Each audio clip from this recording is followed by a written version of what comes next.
If AI cannot reason and quantifiably identify that you're the person to work with, then AI is your worst enemy. And I just kept getting ripped off by all the people I worked with over and over and over again. Cast a wide net of audience, okay?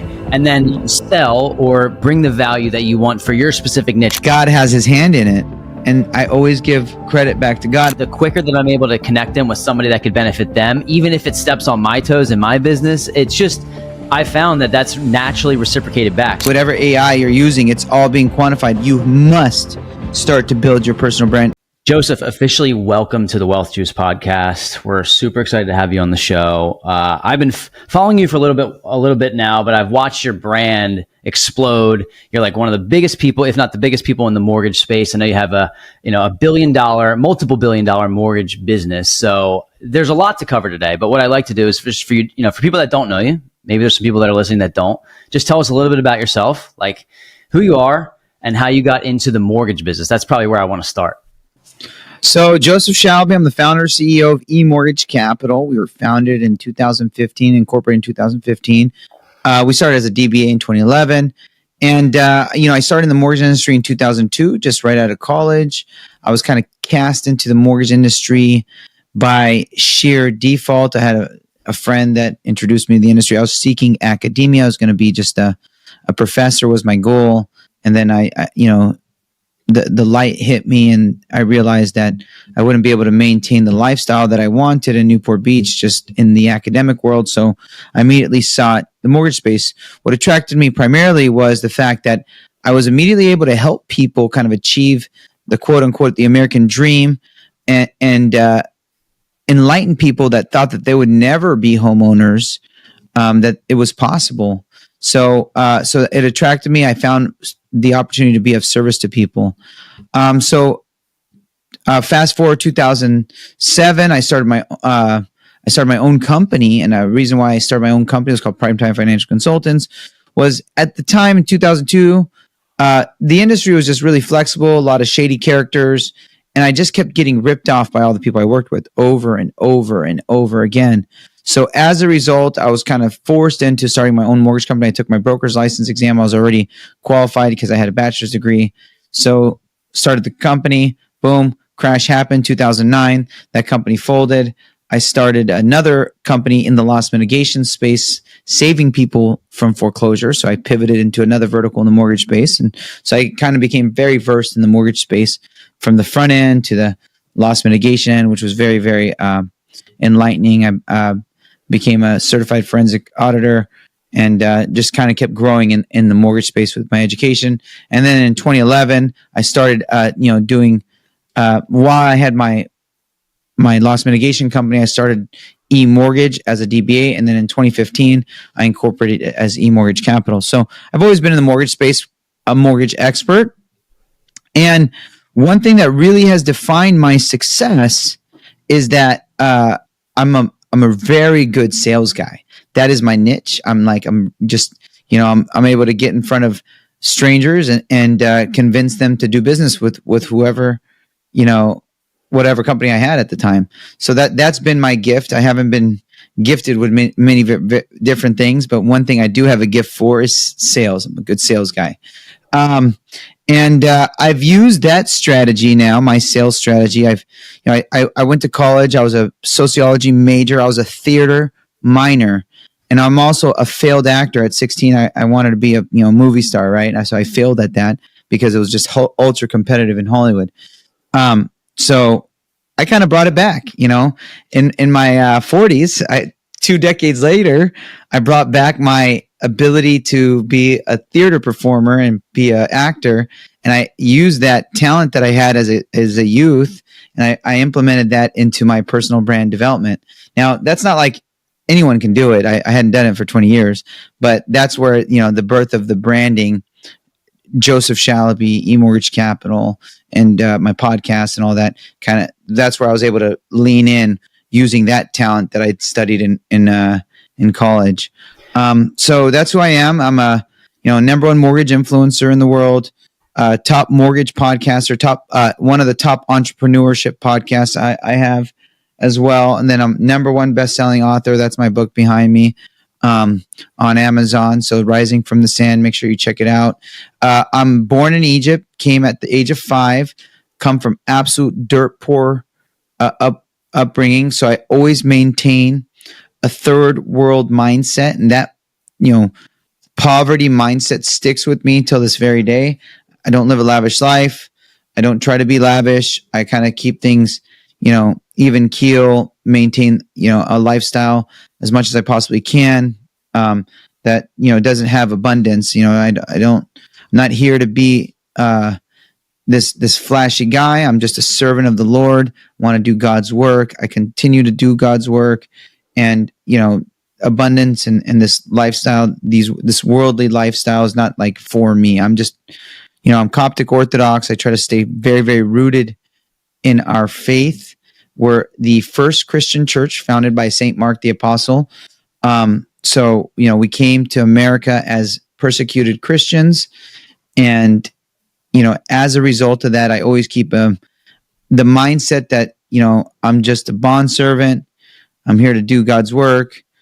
I came here like by the grace of God that, I had the opportunity to come to America, and serve as many people as I possibly can. Love it, man. It's a very unique story, and just the meteoric rise, if you will, that you've had.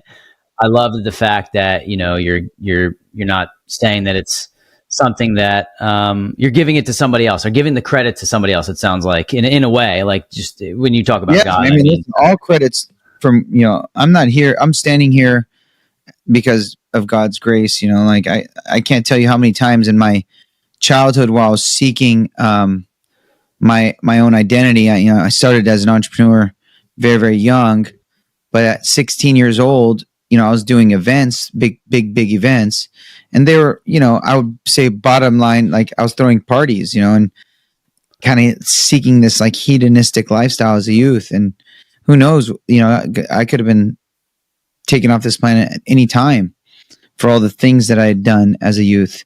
But God kept me here, wanted me to learn from those mistakes, and, use them to help other people not make those same mistakes. So, now I'm obviously an adult. I got 4 children, and all I want to do is just raise good, godly kids. That's like my one purpose in my life. Yeah, we talking briefly before the episode recording that you have 4 kids, and I want to get into the thought process and the mentality of you building a company that is $1 billion plus, multiple billions of dollars. Like, it's not every day that I get to talk to people like this, and I always wonder, I kind of want to try to get inside the brain of the person who created this. And what do you think it was about your upbringing that allowed you to maybe dream this big? Do you give the credit to the fact that you came from, and you said, quote unquote, nothing, like that $1 billion company was even possible? It's funny because I don't even think about $1 billion company as like something that I'm even striving for, because I really want to enjoy my life and live my life. And I know how much energy, effort, and time that it would take away from living my life to have $1 billion company. And maybe I'm completely wrong, by the way, but I'm just curious on like what you think it was innately inside you that allowed you to have this much success. It seems kind of out of reach even for me.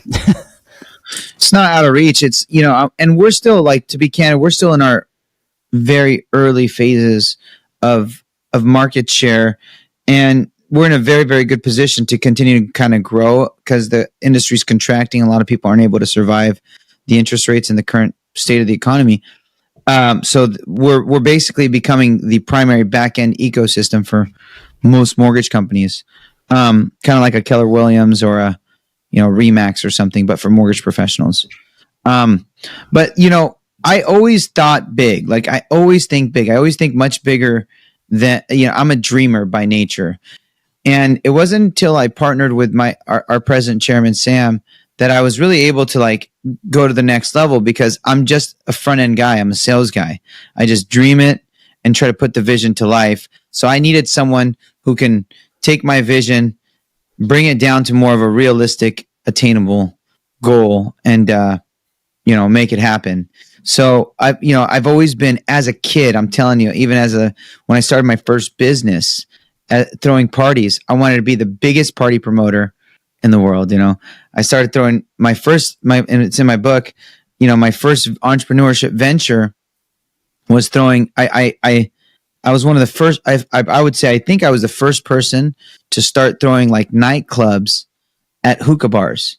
It was a concept and at 14, I was able to like hire DJs, hire belly dancers, hire fire breathers, hire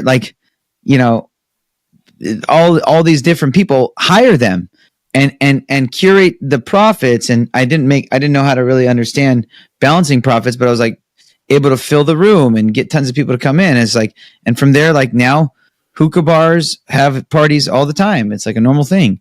But like I dreamt really big as a kid, and I continue to dream big.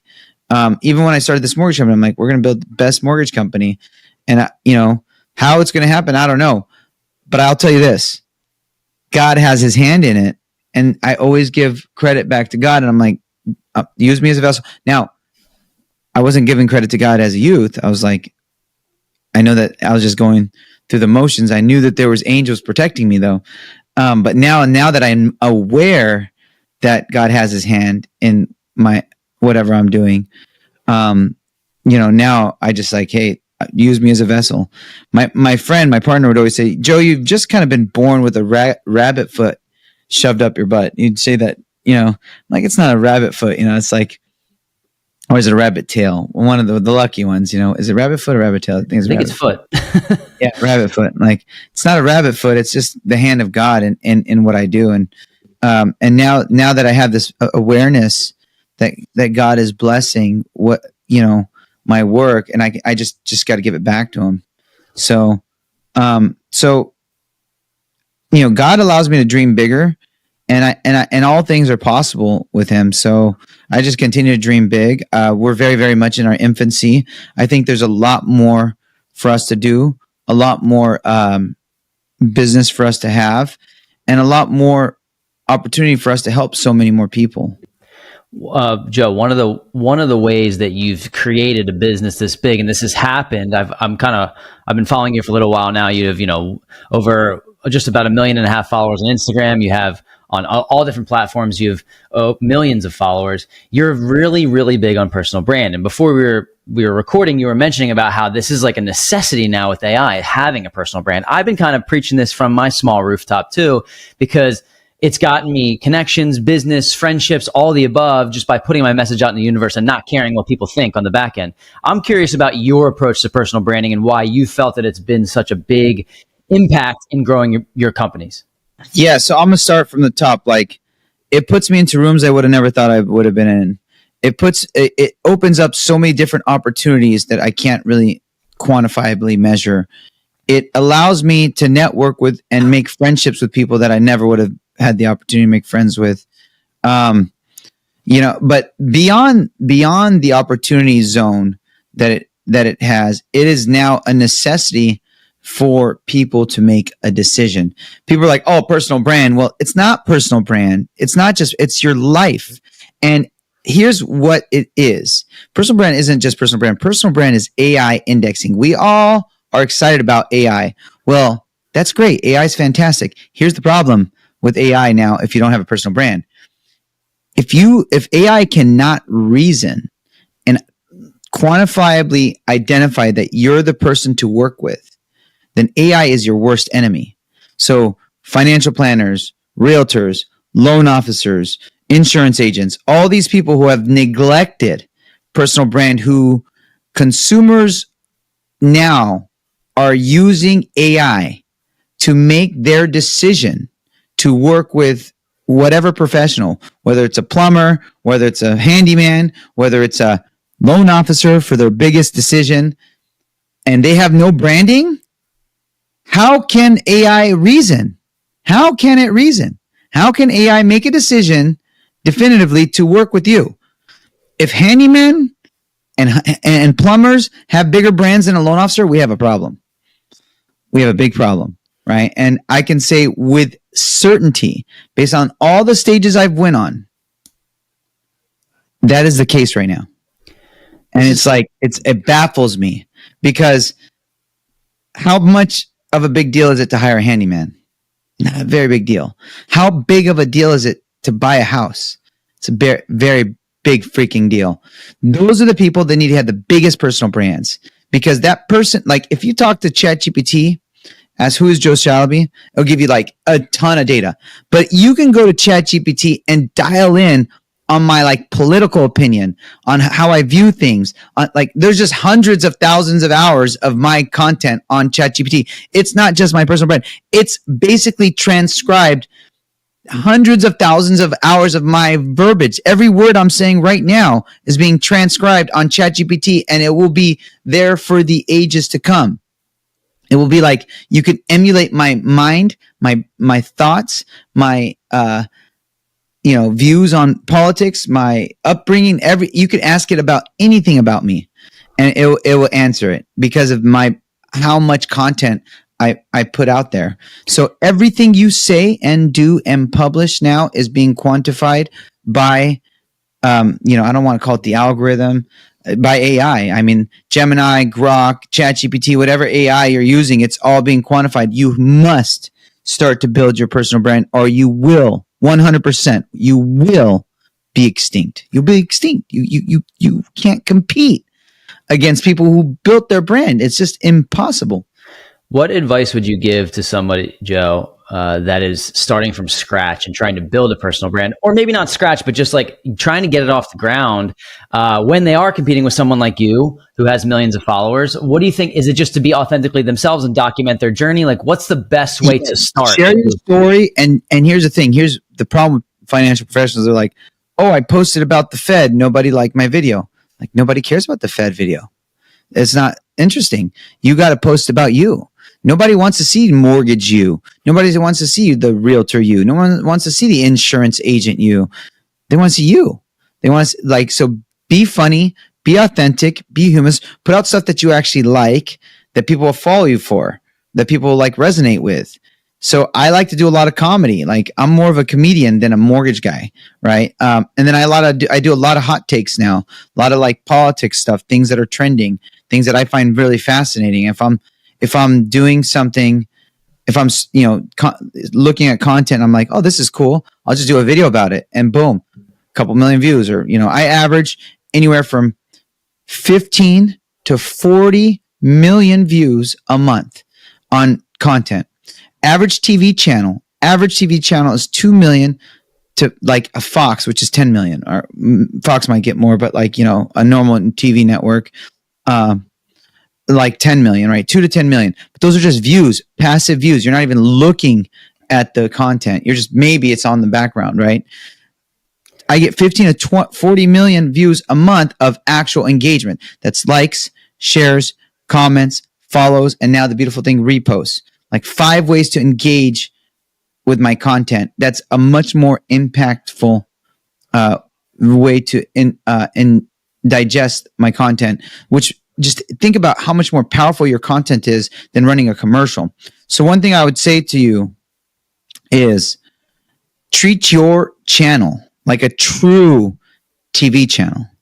Okay. A true TV channel is you watch the show, boom, 20 minutes, or every 10 minutes, there's a commercial, right? Then that commercial serves you the advertisement. I treat my content the same way, in this way. Your channel is your entertainment platform. Your stories are your advertisements. So my stories get 10 to 15,000 views. It's fine. I don't need 50 to 100,000 views on my stories. I'm good with 15,000 or whatever, 10,000. And I'll just run all the boring stuff on there over and over. I can put 100 stories up and won't matter. It'll be gone the next day. So I'm good with the 10,000 views. Watch my stories. You'll get served mortgage content or whatever I'm trying to, whatever product I'm selling. So that's the concept for you. Is your channel is your reels are your entertainment. That's how you're driving the traffic, and your stories are the way you're serving your boring mortgage content, real estate content, insurance content, whatever it is. Beautiful. Joe, first of all, that's really good. It's really good advice, because I think people get branding wrong these days where, they try to maybe, some of it's like jumping on trends, but the way that you broke it down is like, hey, cast a wide net of audience, okay? And then sell or bring the value that you want for your specific niche or your specific business on the stories and stuff. So, I think I want to ask you about the differentiation that you felt that you've brought in the mortgage business, like to the marketplace. Like how does a mortgage company, who if most people don't know, they think any mortgage company can get, it just work with any mortgage company. Why pick one if people that are novices? So like, tell me about the mortgage business that you've created and how you feel like, even though you said that you don't have a lot of the market share, you're still a really massive business. So what do you think differentiates you? Market share. We're going to gain much more market share because there's a massive contraction or consolidation in the business. But okay, go ahead. Yeah, I'm curious about the differentiation, like how you feel like your company has separated itself in order to grow so big. And I know you mentioned it's kind of gobbling up some of the competition. Some people are not able to stick around because of interest rates. Like how have you been able to be different? Great question.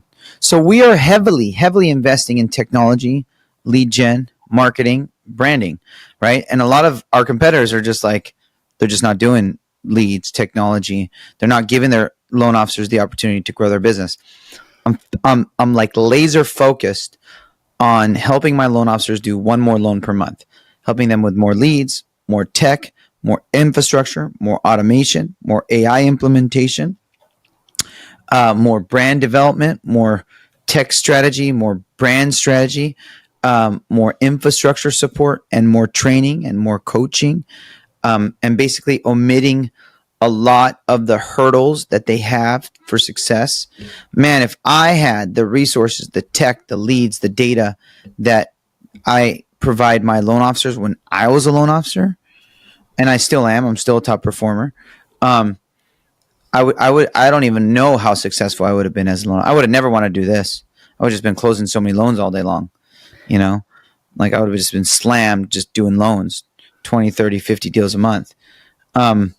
But that's the idea for me. It's like leverage the tech, leverage the leads, leverage the data, leverage me as a mentor and coach, and help me do deals for you. I brought in a guy who, because I have this big podcast, so I'm able to meet with big CEOs, and I brought in a guy where I basically arranged a whole partnership with a company that's going IPO that's looking for like a mortgage division, called and they're going to use someone. I brokered the whole relationship. I brought in the LO, brought in the publicly traded company, kind of formulated this relationship for them. And I connect dots. I like to connect dots with here and there. It's like problem solve, and how can I grow the company systematically with the right relationships, the right people in place, and and I'm just always in building mode for my LOs and for the company. How do you train? In part of your training, are you training some of the loan officers? I imagine you have a big number of them. Are you telling them all to create personal brands and all to post? Yeah. All of them. All of them. Build your brand or you're extinct. So everybody. What is your prediction then? Brutal way that just like hurts to hear. Yeah, I love it. I mean, I think I kind of like fell upon this during COVID when the world shut down, if you will. And I was like, well, I don't have much to think about to do right now. Let me like just start documenting my journey. So we started our personal brand, if you will, in like April 2020. And I've just seen the doors open up, and I've learned to let go and stop caring what people think and just post and just put it out there. And like, do you have any? I did that too. And until my board was like, dude, what you're doing is not symbolic of a CEO. You got to be like more of like a CEO. And that was tough for me to swallow. Because I like buttoned up. You have to button up. Is that what they're saying? Kind of? Yeah. You're not like, so I wish I had the same creative freedom that everybody else does. Well, I guess when you get big enough, you have people that are telling you kind of like, okay, you can't do this, you can't do this. But do you have any worry or concern with AI and like privacy as things get more developed, or is that ship sailed? It doesn't really matter anyway. Yeah, that ship sailed, guys. Anyone's cared about privacy, like, sorry, there's not any privacy now. Right. So you might as well lean into it. Okay, cool. You're just another data point. How many data points do you think they have on you? You think you're going to hide your data points? I don't care if you're on an Android and you're like, trying to hide, and you're, adding all these privacy measures, and every word you say is transcribed. Everything you say is uploaded to the clouds of whatever, everything's there. There's no hiding anymore. We're in a very transparent world. Yeah, I totally agree. Let's talk about your podcast. I want to know, there's a lot of podcasts out there, but most of them don't make it past episode 20. I realize this. So we started our podcast 5 years ago. And Joe, this is the only reason that I'm able to talk to somebody as big as you is because of the podcast. So you just said this. It's allowed you to get in rooms. You wouldn't take a phone call from me. You don't know who I am. So your team reached out and now we're having this conversation. So I think the proof is right there. The fact that we're like, why start a podcast or why build a brand? But I'm curious about what it does for you and your business. And like, talk to me about like what your podcast talks about and how you've been able to, like you said, get into rooms with the people that you really want to connect with. Well, let me tell you, number one, I'm going to start with this. If my podcast reaches one person and helps one person get better, I've done my job. That podcast has helped me develop so much. I've taken quotes and I get to sit with people that I admire and look up to, and I get free mentorship for 1 hour, sometimes 2, sometimes indefinitely, free from people that I want to be like. So right there, I've accomplished my goal with my podcast, even though it's such an extensive goal. Number two, that podcast has opened up so many doors of business opportunities and relationships that I would have never thought possible. It's allowed me to think outside the 4 walls of my building.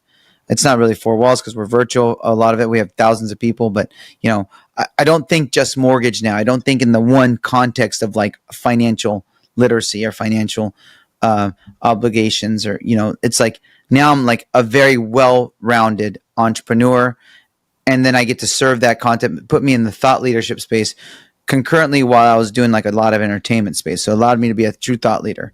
Okay, now I'm going to get off of me and why it's benefited me and my business, and now you know, it's an entrepreneurship podcast, not just a mortgage podcast. Started off as just a mortgage podcast talking about to mortgage CEOs, how they built their businesses, top mortgage CEOs.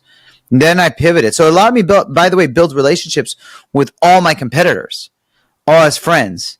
Now all my competitors are my friends. That would have never happened. You know, yep. Like they all were on my podcast. I could say that. I got content. And it allowed my competitors for their people that work for them to learn about them, because they're like ghosts. You know, like they don't do anything publicly because they don't have the opportunity of the medium. So I've been thanked by my competitors, by their own people. They're like, I didn't know anything about, you know, Trevor Barrett. I didn't know anything about, you know, whoever, because there's no content. They got no content. So it's allowed my, you know, I've helped my competitors, and I'm happy with that because I'm just here to serve. Yes, I'm gamifying it. I want to dominate my competition like a basketball game. Like I'm still an active competitive basketball player in a league and stuff. So it's the same concept. Like when I'm on the court, I'm going to smoke you. Off the court, we'll go have a beer, you know? Yeah, I've learned, it's so funny you're saying this, because talking to somebody who's as successful as you, the competition all happens at the bottom. And I don't mean that, like, of course you said you want to dominate, but like the collaboration is what's happening at these higher levels. Even though, like, if you're helping your competitor, I've just found that the more that I put, like, if somebody reaches out to me, and the quicker that I'm able to connect them with somebody that could benefit them, even if it steps on my toes in my business, it's just, I found that that's naturally reciprocated back. So it's cool to hear from someone who's like, you know, you're essentially building somebody else's brand for them by having them come on your podcast, which is a beautiful thing. And again, it goes back to just like serving. You do God's work. I think more people need to I live by this quote: you do God's work, He always does your work. Like, it's my mentor, one of my spiritual mentors told me that. I live by that now, and it works. Let's talk about your book. I'm looking at it in the background, people that are watching on YouTube, Rising from the Sand. What inspired you to write a book, and how did, like, just talk to us about the book and like what it means to you. It's the name of it's intriguing to me, so I'm very curious. So if you look at the cover, it's the sand right behind me, the sands of Egypt. They come from Cairo, Egypt. Poverty, right? And then in the horizon there is the landscape of Newport Beach. I'm coming from the poorest part of the world. I'm not just from Egypt, because a lot of Egypt is beautiful. It's third world country. I'm coming from a town called Halmeit Zatoun, which is the poorest part of a third world. I like to joke and say it's like a sixth world country. You know, flats, really, really dingy. You know, I lived on like the 5th floor. There's no elevators. It's like I lived in like a couple hundred square feet, no AC. It's the desert, you know. It's like, and so I'm coming from this really poor part of the world, and now I'm in the most abundant place in the world, Newport Beach, California. It's the richest part of the world, right? It's like everybody I know won a Super Bowl, or my kids go to, school with people that are just insanely well. They don't know poverty, right? I have to take them to go serve the poor and stuff just to kind of get acclimated with that, but they don't understand that part of the world. They don't understand the struggle. But the book is basically, it's my story. It's my journey. It's a book about my story. It's a book about triumph, struggle, entrepreneurship, leadership, what inspired me. I talk about my father. I talk about my divorce. I talk about, my kids. I talk about what it means to be, I was inspired to write it after, the divorce. And the problem with being an entrepreneur is like, it weighs on a marriage because, even though I'm a great father, I'm always there for all my kids and all their activities and everything about my kids, I wasn't the best husband because I'm pulled in so many directions. So after that, kind of going through and reshaping my own, identity, I was just like, I'm gonna add to this. I'm gonna publish this book, kind of tell my journey, my story, my struggle, my triumph, and I'm in my comeback version of me right now. So all this success has been, building up to the next version of who I'm gonna be, which I'm still aggressively working on. Yeah. I thank you for sharing that. I think it's cool. I sometimes we like to get a little bit more personal on this because building wealth and wealth creation and all this entrepreneurship stuff, like there's a deeper meaning behind it. And I want to ask you a question that I've asked a couple people, and I take all the lessons that I've learned, like you said, the coaching session for free from people that I brought on this podcast. I do not have kids. I am actively trying to build wealth for myself. I've done an okay job of it. I'm trying to grow and get bigger and better and be a better person. But I didn't come from poverty like you. And I think about this all the time. Like somebody who's come from the struggle that you've come from and the way that you were that you elevated yourself throughout the way up, knowing that you have kids that didn't have to experience that. You mentioned something about going and serving the poor. I'm curious about how, if there's a way, or if you've had a way to instill some of the fire, if you will. I asked that same question to everyone on my podcast, just so you know. Great. There you go. Okay, so we're thinking the same thing. I always ask, how do you instill the grit, that mindset in your children? Has anyone asked you before? I hope they have. Yeah, no one's asked me because that's my question. I always ask, but I'm going to tell you what I do. And I think it's starting to get kind of like applied in my kids. My kids are all learning like to hustle and sell and grind at a young age. I make sure that they see dad working. I do a lot of content. The easiest way for me to relate them to working is like do content with me. My kids do, content with me. What I found, this is funny, and this is what I'm really into now with my kids, is the fastest way for me to teach my kids like a direct correlation for entrepreneurship for me has been sports cards and Pokemon cards. So, my kid, because the charts are all the same. So I start to enroll my kids in I brought in someone called Eric Michael, great guy to meet, who's the #1 sports card coach. And he runs more Major League Profits, and me and my son followed him. And so I these are like high level classes. The charts are the players are the same like a stock. Player gets hurt, card goes down. Players, wins a Super Bowl, card goes up, whatever. It's the same thing like a stock. The charts are the same. They move all day long. So I started to teach my kids entrepreneurship through sports cards. We go to shows, we set up tables, they flip cards. And I'm just, they start to understand the context of money. But the biggest thing is my sole responsibility as a father, #1, is to make sure that my kids know Christ. They know God. That's #1. That's baseline. Like church, there's no argument. Even though me and their mom aren't together, like all my kids, we go to church every Sunday and most Saturdays, for Sunday school. And so it's a non-negotiable in my household. We go to church, we do God's work, we serve. They go to Catholic school, so they go to mass. I attend the prayers with them. I was there this morning, for their morning prayer session. I try to attend, that 3 to 4 times a week. So I try to make sure that #1 baseline, Christ is in the center of their life. We pray, they go to church, and then from there, they see dad working all the time. they're around me working. They come to work with me. They work with me. My son, he's obsessed with like, hey, Dad, can I go shoot videos with you? Let me find content for you to like, inspire your content. Let me find these videos for you to, So they understand the concepts. This morning I was talking to my daughter, like make sure, because I have a pretty rigorous morning routine, like red light and journaling and stretching and then vitamins and then protein. It's like a 1 hour morning routine. Tell my daughter, like, we went and bought gratitude journals, because I do my gratitude journal in the morning. Like, you got to do your gratitude journal. So it's like being thankful, remembering God, keeping God in your midst. There's no solution. I hope and pray that this all works. But like, I'm doing things that I know that I didn't have the opportunity, that are teaching them, because I come from nothing. They got to like learn grit on their own. They got to learn, a mindset of winning on their own.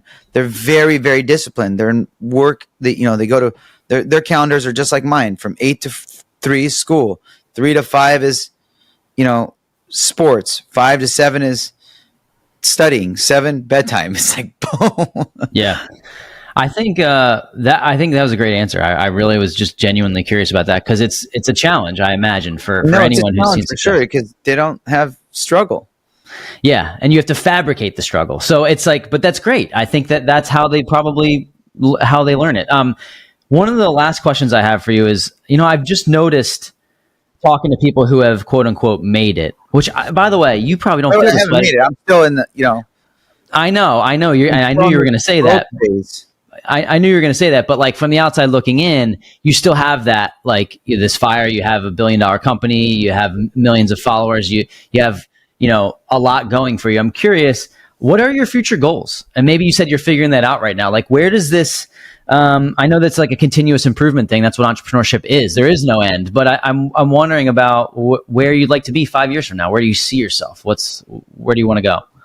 Well, I mean, number one, I want to make sure that all my kids are healthy and make sure that they're all, my daughter will probably be in 5 years, like finishing high school. My son will probably be, that they're all healthy and they're all happy, and they've kind of all just found their groove with sports and studying, and, and they know what they want to do, not with their careers, but I don't know where the world of AI is going to be. But all my kids are healthy and happy and in a good place mentally and spiritually. Number two is I want to make sure that the company has significantly more market share. I'm talking like we should be doing 1.5 billion to 2 billion a month by then. So we should be doing billions of volume. And, we continue to have targets on our back as we grow. So, always being attacked kind of sucks, but what can you do? It's part of the game. But the company is in a healthy position to continue to grow and gain more market share. And hopefully, I'll be married again or whatever, I'll have like a relationship that's like much more stable, and I'll be in a better position because I can give more time to my significant other.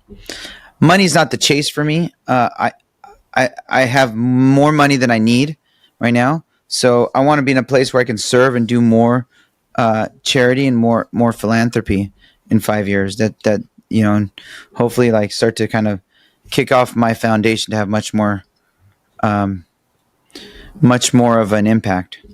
Beautiful. It's a great answer. Last question for me. I don't ask this to everyone, but I just for some reason feel compelled. What's the number one thing right now that keeps you up at night? What's the number one thing that keeps you up? I mean, I would say, I worry about my kids and their emotional, mental health. That's like, I struggle a lot with my kids and freaking devices. I hate them. And it's like the new crack. I wish there was a solution to just end it. Notably, Roblox. I would say that, and then legal, like the company's always being attacked by like random people. When you're a big company, you just come up like this guy tries to sue this company. Like, where did they even come up with this stuff? So that's the stuff that bothers me. Like, I got depositions, I got this, I got that, and I got to just deal with it. And it's just like so annoying and such a drain on me. I was told from a mentor a few months ago, or maybe like a year ago, they said, you haven't made it until people start suing you. I was like, that doesn't seem like the sign of making it, but dude, no, it's like all the freaking time. Yeah. All the freaking time, like all day long. But I was making the holy bread this Sunday, and I have a friend who's one of the executives at Walmart, and I'm like, how many lawsuits does Walmart have? Is it like 100? He's like, no. I'm like, is it like 1,000? He's like, no. I'm like, what is it? He's like, it's like hundreds of thousands of lawsuits. Like just to think about that is like crazy. It's unbelievable. Joseph, this has been a pleasure, man. I want to. I respect your time. I know you have something at the top of the hour. I feel like learning from somebody who's made it to the level that you have, and being able to have a candid conversation about what you're focused on, just inspires me to keep going and building my thing. So I really appreciate you coming on and sharing your story. If people want to learn more about you, they want to network, they want to maybe even establish an opportunity to get a mortgage or take out a loan through you guys, what's the best way for people to get in touch with you, your brand, or your companies? Well, I would say follow Joseph Shalaby. You can't get in touch with me on Instagram through Joseph Shalaby, but if you want to get in touch with me directly, Joseph Shalaby on LinkedIn, Joseph Shalaby on, if you want to message me directly, follow the Joe Shalaby on Instagram. And then I check that DM because that's a small group. And I add me, the Joe Shalaby, and it's private, but then I'll add you because I go through who's adding me, and as long as it's someone I can tell it's like legit, I'll add them. The Joe Shalaby on Instagram, Joseph Shalaby, make sure to follow that, and message me on LinkedIn. And my email is joe@emortgagecapital.com if you want to email me directly. Beautiful, man. Thank you so much for spending time with me this hour. I've learned a lot, and I really appreciate you taking the time. Thank you. Thanks, Corey.